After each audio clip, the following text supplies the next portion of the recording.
My guest for this episode is Katrina Blair, author of the wonderful book, The Wild Wisdom of Weeds. Katrina lives in Durango, Colorado at Turtle Lake Refuge, home to the Turtle Lake Community Farm and Wild Food CSA, and the local Wildlife Cafe. In this interview, we discuss her book and the 13 plants for human survival, including her criteria for selecting these specific plants. We also talk about food and the inclusion of wild plants for human health and nutrition, and plants as medicine. Katrina also shares with us how she uses community celebration and festivals as a way to promote positive change, rather than having to fight directly about an issue. She also answers listener questions on which plants have the most potential to feed the world, what the 14th plant is that she would include on her list, and what to do with bindweed, also known as wild morning glory.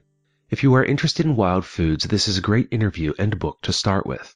Katrina's inclusion of recipes throughout the book makes eating any of these 13 plants much easier. No digging through internet forums wondering how to prepare dandelion root or what to pair with your chickweed. All of that is included within the covers here.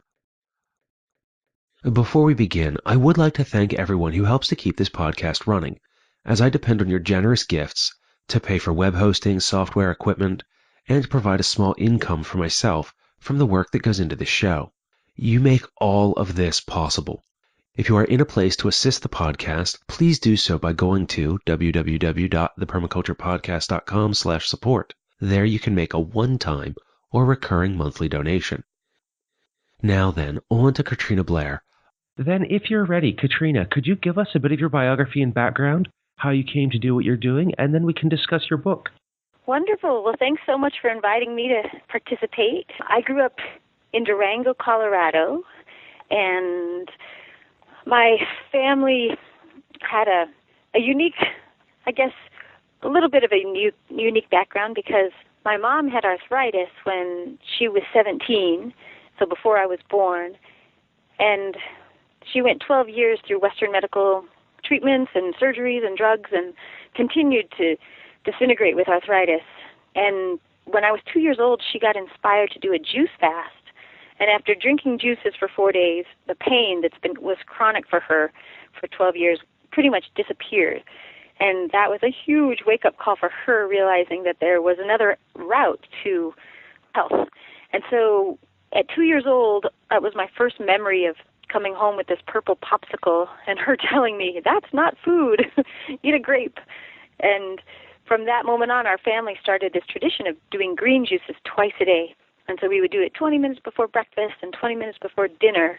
And a green juice was just as simple as going outside and picking some greens, either comfrey we used a lot, or sometimes dandelion, or sometimes grass, and it usually was wheatgrass, or spinach or parsley or anything green, even if we just bought it from the store. And we'd blend it up in the blender with water and then strain it. Sometimes add apples or apple juice and drink it.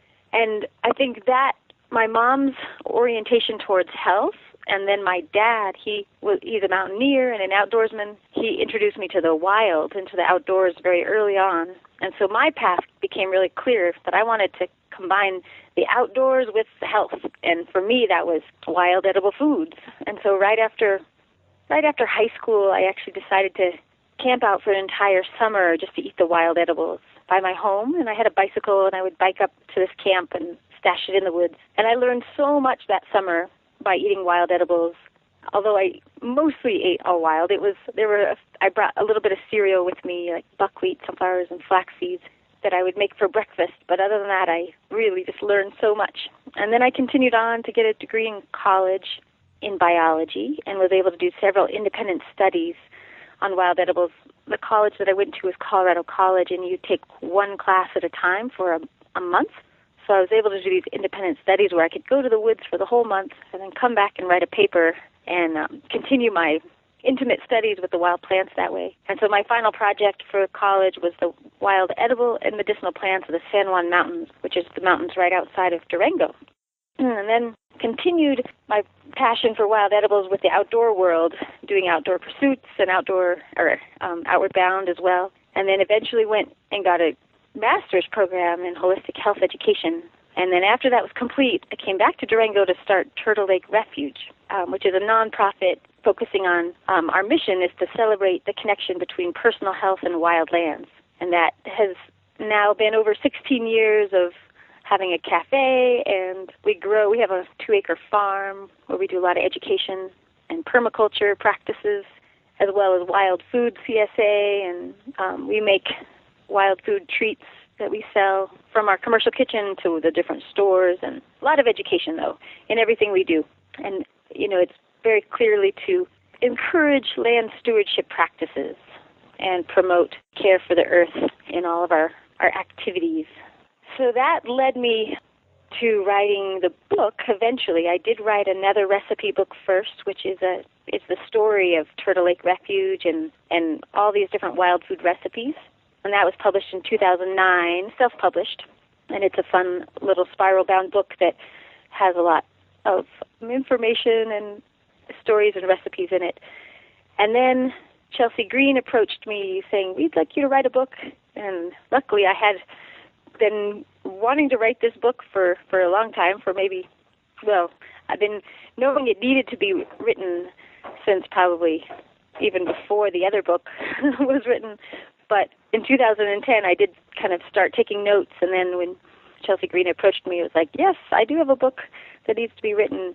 And the reason why The Wild Wisdom of Weeds wanted to be written is because I'm so passionate about wild plants, and I noticed that there's many plants in the world that aren't being discriminated against. And it's the wild weeds, the ones that are so common, whether they're commonly found in, edges of gardens or in lawns or on roadways or trails. And in my county, we have a weed control that goes out and sprays herbicides on these plants to try to eradicate them. And as a harvester of wild foods, that was horrifying to witness your plants that you were lovingly wanting to gather or appreciating being killed in this way. And in addition to that, the sprayers of the county happen to be my nearest neighbors. So I have a very intimate perspective on the herbicide practices as far as the big tanks that they're stored in and the big trucks that come to refuel the tanks and the smell and the damage. And I'm also a beekeeper, and the herbicides, when they're sprayed onto plants that the bees forage, which all these Wild 13 are bee forage plants, it's disastrous to the bee colonies. So that's another motivation why this information felt like it really needed to come out into the world to bring our awareness to these practices as humans and quickly change them, where really my goal is that as a human community, we immediately stop the practice of using herbicides and chemical fertilizers on our land to protect the environment and all the creatures living here. And the herbicides, of course, are quite harmful, but even the chemical fertilizers, the runoff goes into the oceans, which is creating a massive die-off on some of the aquatic life there and causing quite a bit of harm. So by appreciating these wild plants and realizing how valuable they are for food and medicine and all these other practices, we can sidestep that entire problem. So the book began from that motivation, and also partly these plants that I speak about in the book, these 13 plants, they're some of the most accessible foods and medicines to humanity. So although I love to go into the wild and harvest a lot of diversity of wild plants for food and medicine, these 13 plants anybody can find, even in the city. You don't even have to go into the wild, pristine locations to access these plants. They're growing, along the sidewalk crack or along the edges of buildings or in a city park. And so they have an incredible availability to humanity that is such a gift and a resource. And that is an exciting shift of the mind. And I really appreciate this permaculture concept of when we see something as a problem, as soon as we shift our lens, instead of looking at that way, where is the resource of this problem? And these wild plants just do that so eloquently. Like, okay, so there's an abundance. They're taking over, as some people say. Well, if we shift that, all of a sudden we are so rich with a resource that is beneficial to the health of the human. And I also look at these plants, not only do they regenerate our own bodies with incredible amounts of minerals and vitamins and nutrients, and these are trace minerals that we don't often get through standard agriculture. But in addition to that, these plants help regenerate the earth. So they grow where there is disturbance and compacted soil. And when we allow them to do that as a human race, they're actually cleaning up our mess. So humans are the best disturbers of soil and compactors, and we like to disturb land. Well, we don't like to do it, we just do it. It's just how, wherever we're living, we're going to build roads and homes and walk and scuff up the land. And the native plants that used to live there can't live there anymore. Their environment has been altered too much. And so these wild plants, these wild weeds come in, they can live there. They're very resilient and versatile and adaptable. So they can come in and set in their roots, which helps break up the compact soils, and then their leaves compost each year, rebuilding topsoil and providing more mineral accessibility to that area.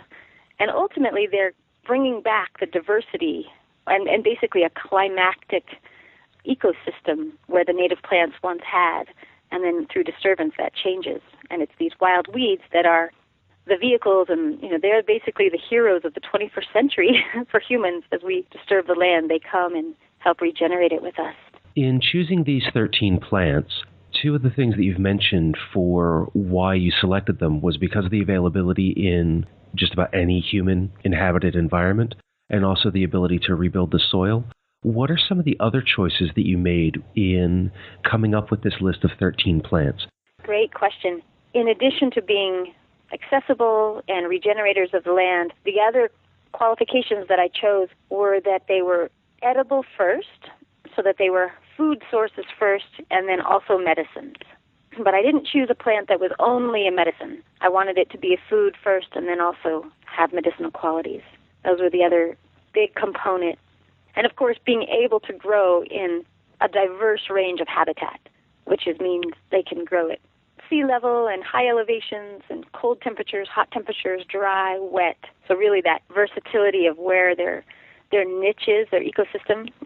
And the common niche really is disturbed land. They're the succession plants, the primary and secondary succession plants that come in most any habitat. The kinds of plants that wherever there is disturbed soil, we can find them. That's right. In fact, you can just go outside wherever you live and scuff up the land, like take a shovel or and clear off whatever vegetation is growing there, a little plot, and then just start watering it. And many of the 13 plants will actually start to grow because the seeds are already in the soil from wind and, just over time, these seeds know how to travel and set themselves in the land. Which makes them very useful for human needs as well as those of the environment. And that's the exciting part also, is that this book is intended to really allow humans to trust this changing time. It can be quite alarming to witness how fast our environment is changing, and there's a lot of problems and risks that we're experiencing. And these wild plants, for me, feel like a beacon of hope, even though it's maybe not ideal as far as we would prefer pristine land to be left pristine, and we prefer development to be kept at a minimum, and that our environment is treated with utmost integrity. But we're witnessing a lot of this not happening. We're witnessing the opposite, where development is exceedingly growing at a fast pace, and many wild areas are being altered very rapidly through the requirement of resources for our industrial civilized livelihood. And in the process of this, these wild plants offer this hope and this deep trust that, okay, so here we are, things are going crazy, and still there's food and medicine around us. And I think one of the exciting things for me is that the more we connect with these wild plant species, I'm realizing, and everyone who engages in this way, I think, might have a similar experience, but these plants are brilliant. And if we treat them, if we come to them and introduce ourselves before we harvest them and connect with them as a being, they have so much to impart to us, so much wisdom, in addition to just their straight resources of food and nutrients and all of that. But there's something even more powerful when we connect with them as an intelligent life force that is transferring a lot of information to our bodies. When we eat them, they become us on a very cellular level, and this wisdom of how they know how to survive, they know how to adapt, that actually gets imparted to us as a human. And in addition to it helping us survive and adapt to this changing time, it reminds us how to care for the earth, because we become part of the earth. All of a sudden, we become better stewards of the land, and that is also a huge gift of that information coming into us. It helps us become more of a wild human species that can live more sustainably with the given resources at hand and in more harmony with nature's rhythm of efficiency. Is it fair to say then that reconnecting with these weeds, with plants directly as part of our regular cycle as diet and medicine, helps in a way to kind of rewild the human being? It does. That's exactly, I love how you put that, to rewild the human being. I feel that's one of the first steps that we can do, is start to ingest the wild food, and it brings us back into that integrity of wildness. Not only just because the plants themselves make our bodies more efficient. So, for example, if we're just beginning that process, we go outside and we harvest a dandelion, and we might pull up the entire thing, although, of course, you're not going to get all the root, and that's a good thing. So it's going to come back, which is great.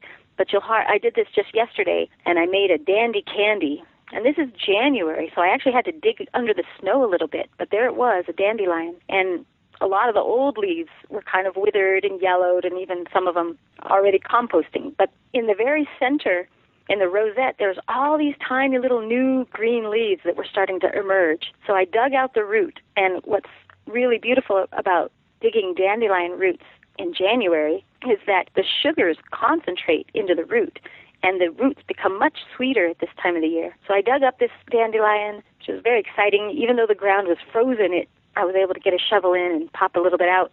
And I washed it up and chopped up the whole thing, the root and the greens, and I mixed it with figs, soaked figs, and raw cacao nibs. And I made these little balls, and this is dandy candy. And, of course, just eating the direct dandelion would even be preferred right there. But I was teaching a class, and so I also wanted to make it delicious, and so I made it into this little candy with figs and cacao also. But integrating these wild plants into our meals and into our rituals of celebration and coming together in community, what is fun is that everyone who eats a little bit of that automatically gets connected to the land where it got harvested, and to the wisdom of the roots that pulled in all these nutrients, and that were connected in symbiotic relationships with microorganisms and even the trees and the bushes nearby. And, of course, this dandelion has been growing here for year after year after year as a perennial. And so each season it gets deeper and deeper in its relationships. And that's something that is quite profound when we compare that to commercial agriculture, which tends to grow annual crops. And so, corn, broccoli, wheat, whatever, these are crops that get planted and then harvested in one season. And so there's no time for those roots and those relationships to get established and go deeper and deeper. And, of course, the nutrient content doesn't have time to even get as dense as a perennial dandelion. One of the things that I really appreciate about your book is I've read Sam Thayer's books on foraging, Arthur Haynes as well, Ancestral Plants. I really like their books for the amount of information that they have. But one thing that you share with us throughout with these 13 weeds is that you share recipes, things that people can make with these plants, rather than just going out and going, okay, I have a pile of greens, now what do I do? Right. How did you come about developing those recipes? Well, I found that I wanted to share my passion with wild foods with people, and similar, just realizing, this is going to help humanity. The more of us that are wild food eaters, the better of a human population we can be. The more awareness that we have of these plants and their uses, we will naturally start to respect the plants and their environments better. So it felt important that I share these wild plants with my community. So I, about 16 years ago, started a little cafe, a wild food cafe called Local Wildlife. And in the process of making these wild foods into something that is palatable for the human tongue, especially when we're used to eating a lot of refined foods, you've got to be creative, making sure that, the potent bitters or the interesting textures don't dominate in the beginning. And so making them tasty. And what I did is I just experimented. I would go out and harvest and then just allow, what else do I have in abundance or what's available, and then just put combinations together. But it's not just me. After 16 years of doing this, I have many people who come through who become wild food chefs, and they may never have worked with wild foods before, but after a very short time, anyway, it's a relationship that evolves, I think, when we're open to just listening, and then we want to serve our community the best food we can, and then it's these plants that sort of sculpt the recipe themselves. And of course, there's been some that weren't so successful also, but over time, those get, kind of, well, let's not repeat that one. These other ones work well. I grew up with a mother who was in food service and managed restaurants, so I remember some of those when developing new recipes for some of the places where she worked, the cooking in the kitchen and the new smells, and walking in and going, I don't think that's quite right. Something is not right, yes.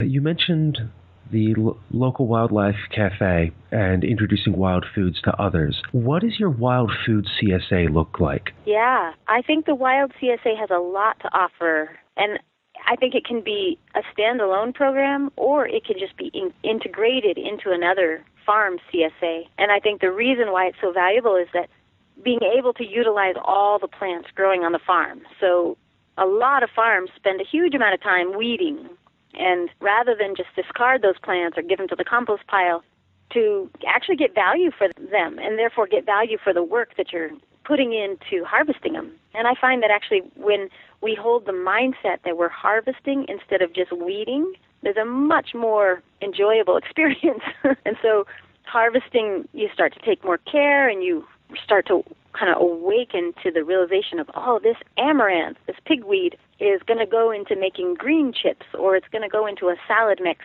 or it's going to go and be dried into a green superfood for the winter, or all this wild mallow that has taken over the garden area where we want to be planting other things. We're going to harvest it, roots and all, and then use it to make a mallow lotion or just a mallow green juice, or these other food recipes. And so it's a exciting way to enhance something that already is going to be a resource, such as a wild CSA farm, a CSA, but to then integrate these wild foods into, it's almost value-added practices by bringing in these additional resources. It acts as a medium for a lot of creativity.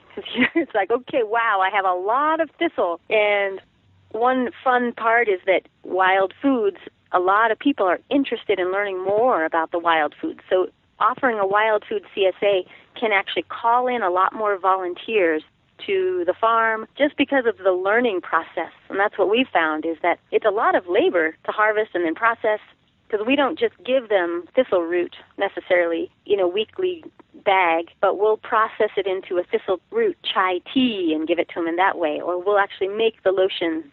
In the beginning, I think people need to be sort of handheld. What do I do with this new wild thing? So a lot of information and labels, as well as actually made products, help. But in that process, it can attract a lot of volunteers to come and help you do the labor. So then it's a little more social event where there's education that's happening simultaneously. And that way it's not so, if you're just paying somebody to do all this, it could be a little harder. But if it's a kind of an exchange of learn and work at the same time, then it becomes feasible. And when we've done our CSAs, this will be our fourth year, we decided to keep it pretty small to begin with. We've just asked that 10 families can be part of our wild CSA. So we kept it on a small scale just to make sure that we could handle the amount of labor it took and make sure that we have enough wild foods. And anyway, it's been no problem as far as, I think we could expand it to a larger community if we wanted to.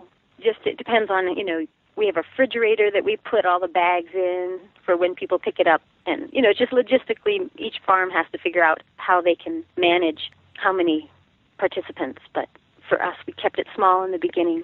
But it is a great resource that adds an additional income into the business.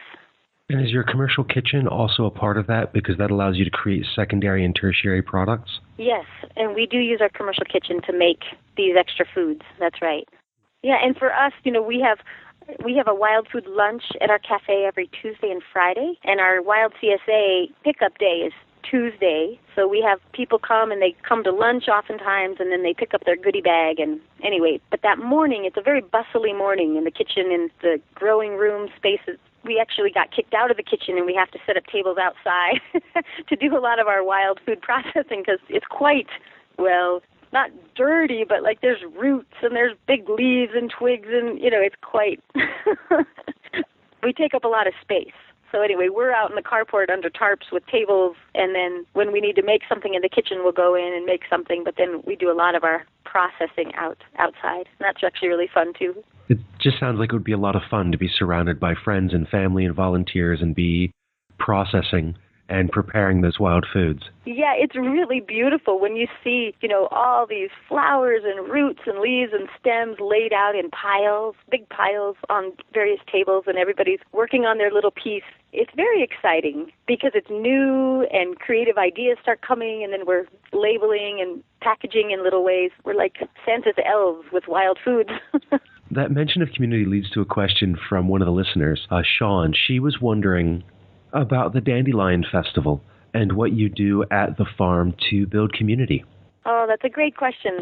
I think when we're wanting to bring wild foods back into our communities, it's all about coming together and making it a celebration. And I found that that's the most effective way to fight something. Like, for example, for me, I wanted, and I still do, want to end the practice of spraying herbicides on public lands. And that could be considered a fight, and at times I've had to fight, but I've found the most success comes when I promote something instead of fight something. So if I fight against, that actually drains my energy quicker than when I have energy to promote. So it's almost like, okay, I want to end this, so I'm going to promote this. I want to end herbicides, so I'm going to promote dandelions. And that was the motivation for starting the Dandelion Festival, was to shift our counties and cities' spraying practices and bring more of an awareness to the organic land stewardship movement.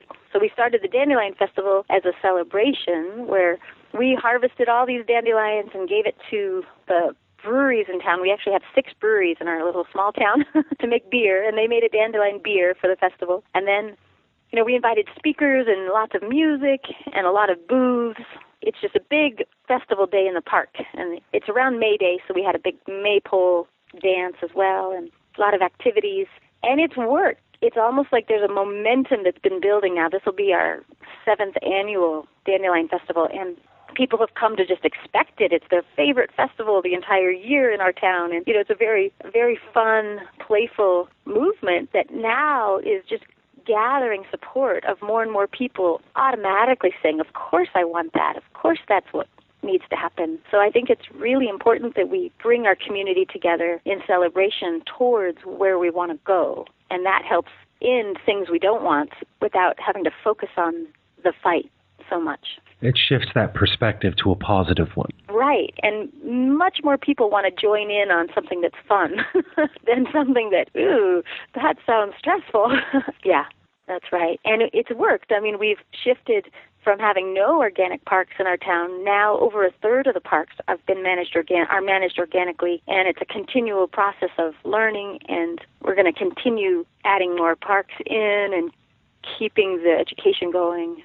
And, of course, it's a slow process. It's not always easy to shift overnight an entire system, a new municipality and all their practices and equipment and everything. But if we don't give up, we're not going to go away. It's going to happen, even if it's at a little slower pace than we'd all like. It's one of the changes for me in practicing permaculture is that now I'm thinking more about generations from now and not just tomorrow. And the municipality that I live in has been here for well over 100 years. I can't expect that it's going to be different tomorrow or the next day. That's right. And that takes patience, sometimes more than other times. But that's the good attitude to keep sustaining our own self. Like, okay, little steps. And sometimes I'm noticing it's like, okay, 2 steps forward and then 1 step back. Then hopefully the dance keeps going.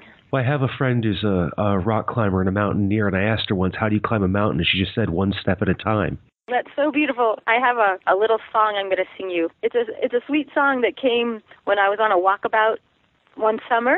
It just goes, I put 1 foot in front of the other, and I do trust this path that I am on. I ask the divine for guidance. Lead me by the joy in my heart. And I find when I'm walking, I'll repeat that song like a mantra, and it just really helps connect me to those challenging times when we have to just keep, just one foot in front of the other. And thank you for sharing that. I believe that is the first live performance on an episode of the show. All right. Following up with Sean's question, she had one more about the plants specific to the book, which then leads into two other questions that came from Jeffrey. But Sean's other question was, she was wondering which of the 13 plants do you feel has the greatest potential to feed the world, and why would you choose that one? Right. Oh, that's a great question. Well, it's interesting. There's the grass family has been notorious for providing so many food crops, whether it's the barley or the rye or the wheat, the grains that come from the grass family. And even the grass alone itself is a complete protein that can be used for food. Even when it's a young blade, it has all the essential amino acids for our bodies to survive. But that's a hard question. Let's see. I don't know that I want to settle on grass as the one, but that is, I think early on, when I was in college and someone asked me, like, if there was one plant that you could live on, I did say it was grass, both because, you can eat the greens, the roots, the seeds, but it's interesting because dandelion, which would be another one, it's also a complete protein, and the roots are a little more meaty like a potato, and the greens, of course, are very nutritious, and then even the seeds are packed with nutrients or can be blended into making a milk or flour. Or if I could take that question in another direction. Okay. Without necessarily settling on one that would for feeding the world, what would be the first plant that you would recommend people experiment with and try? Okay, great. And then, as you said that, amaranth was the other plant in Lamb's Quarter. Both of those two actually came up as such strong plants for surviving because of they're also complete proteins, packed with nutrients, the seeds, the quinoa and the amaranth seeds. So easy to harvest year-round. Even in the winter, the seeds are still contained in the dried-up stalks, and then the greens are also really high protein sources, so they would be another great one that could feed the world. And actually, amaranth used to be 80% of South American culture's diet and nutrition and protein content. So it really did feed the human population way back in the Mayan and the Inca time. So that's kind of a fun plant to bring back to life is the amaranth. And as far as the very first plant I would encourage someone to try, I actually think mallow or chickweed would be a great plant to go for because they're very mild flavor. Mallow is just a real mellow, it's a very mild and mellow, gentle flavor. And chickweed also is very delicious, like a spring green, but without any bitter. And then purslane is another one that's juicy and a little sour, but not bitter at all. So mallow, chickweed, and purslane are three fantastic plants to just start to nibble on a little bit at a time and see if you like it. That gives us then 4 plants to feed and save the world, and then 3 to start with. Perfect. Well, and that's one of the things that I thought about was getting to a list of just 13 useful plants with how many edible plants there are in the world, and why I was interested in your criteria of how you got to where you were. And those 13 kind of do become the essentials. To whittle them down much further becomes that much more difficult. It really is. It's interesting. And the question of what is the 14th plant, in making that 13 list, I did have some runner-ups. And I was thinking, somebody in the mint family would be important. But then when I really went into it, I didn't see mint growing absolutely everywhere. It wasn't where I could walk off an airplane and see it growing in the cracks of the walkway. But these other plants, I did see that in those contexts. So mint is so popular, but then there's so many different kinds of mints, and they have so many different varieties and flavors and tastes that it ended up not getting into the list for that reason. And like nettles, nettles is such an abundant plant, but it likes a little bit of a unique ecosystem to grow. Nettles like wetness and require that. So it didn't quite make it in. And then there was another plant that was almost on the 14th. It would have been the 14th. It's called fillery or crane's bill or stork's bill. Anyway, it's in the geranium family, and it's not quite as tasty. It's okay. It tastes a little bit like carrots, like the greens, but it wasn't quite as much of a food. And then really, I see it a lot, but I don't see it everywhere in a similar way. So these 13 really just sort of showed up and kind of held their ground, like we're the ones. And they worked out to be such a wonderful list for anybody who wants to get started with wild foods, especially wild weeds. The last question that I have from Jeffrey was that he's overrun with field bindweed, also known as wild morning glory, and was wondering if you know of any use for it. Yeah, field bindweed did not make the 13. And the reason is that it's not a food. It is a medicine, though, and it's a laxative. So it can be used as a cathartic laxative. You have to be a little bit careful not ingesting too much. But the good thing about bindweed is that it is an amazing crop that helps prevent both moisture from leaving the landscape and also soil from being blown away. So it actually helps conserve topsoil. And as we know, any gardener may know this, but the bindweed roots just go down and down and down, and it doesn't matter how much you try to pull them up, you're never going to get the full root, and it's always going to come back eventually. But the good thing is that by doing that, it's drawing up nutrients that we wouldn't get into our annual garden plants. And so if we think of it as it's a topsoil conserver and a good water conserver, and then when we do pull it out, I even think of, when I'm weeding bindweed, I'm still harvesting it for its nutrients, and then I'll use it as a mulch. So I'll pull up as much of the root as possible and then flip it upside down and let it compost back into the soil to replenish the nutrients of the land. So yeah, it's not a food, but it is a medicine, and it does have value. Well, one last question that I was wondering, because we've talked about the plants as food and as medicine. Are you looking at the plants as medicine just from a nutritional standpoint, as something that we take into our body that helps to heal us? Or also looking at specific uses as particular types of medicine? Oh, that's a great question. Yes, actually both.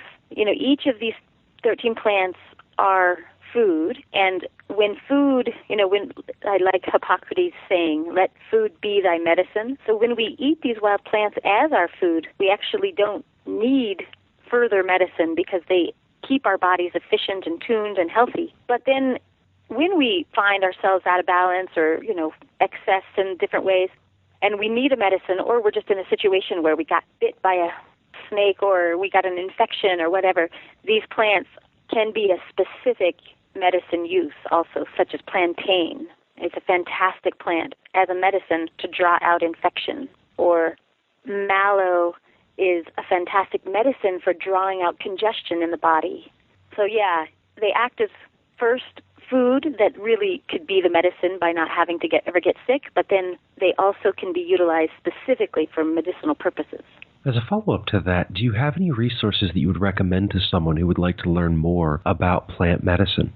Oh, as far as other books? Other books, if there are particular lectures that you would recommend someone see, videos on YouTube, really any kind of a resource where people could really begin to learn about this. Yeah, there is a 5 DVD set. It's by Marcus Rothkranz, and I think it's Wild Food for Free, something like that. But if you looked up Marcus Rothkranz and Wild Food, he has a great DVD set of different people around the country and the world, I think, that are utilizing wild foods into their practices and their diets and their lifestyles. And so that's a nice way of just seeing how other people, what their take on it all is and what their advice is and how they do it. So that's one. And there's definitely some other great books of local resources. I think, because we all live in different places, certainly the common ones, such as in the book, they can be found everywhere. But then there's regional plants that only grow, in these specific places. And so finding a local person who could take you out on a plant hike is invaluable because you get to go and meet the plant in person and go with someone who can, safely say, yes, that's definitely what this is. Try it. And you don't feel quite so insecure when you're just first learning and you're not absolutely sure, is this the right plant? So I think going out with other people in the field is really useful. Well, thank you very much for that. Yeah, you're welcome. And I'm actually in a place also where I'm traveling and I'm speaking, and so I enjoy going to new places and meeting new people and taking people out when I'm there. So put that out into the world. Who knows if, I'm welcome to receive calls or connections if that wants to happen. And I will certainly give people plenty of information to find you, both through the website, through the book, and elsewhere. As we draw this interview to a close, is there anything else that you'd like to add to the conversation for the listeners? Well, I'm very excited and inspired by the enthusiasm that I've been witnessing with many people around the world who are getting interested in bringing more wild into their lifestyle and their diets and using it as medicine. And so I'm just really inspired by that and appreciative of the rewilding that is happening currently with our human societies. So I guess I just give thanks to everyone who has some interest here, and I look forward to continuing to keep learning together as we go deeper. Well, thank you for joining me today, Katrina, to discuss your book, your work, and to answer those listener questions. I really appreciate it and wish you all the best in your travels. Thank you so much, Scott. I really appreciate being part of this interview. And that was Katrina Blair. Read Katrina's work and investigate the world around you to learn about the plants we call weeds, the ones that grow in disturbed soil but have potential to heal Earth and our bodies. As we eat better and feel better and reconnect with a sense of place, we can move from destruction to sustainable, and then from sustainable to regenerative practices. A first step could be a forkful of wild, wonderful weeds. Wherever you are on your path, if you've eaten lots of weeds or you're still hesitant about that first bite, I'm here to assist you in whatever way I can with your pursuit of permaculture. Get in touch. Call 717-827-6266, email show@thepermaculturepodcast.com, or write The Permaculture Podcast, P.O. Box 16, Dauphin, Dauphin, Pennsylvania, 17018. Until the next time, spend each day creating a better world by taking care of Earth, yourself, and each other.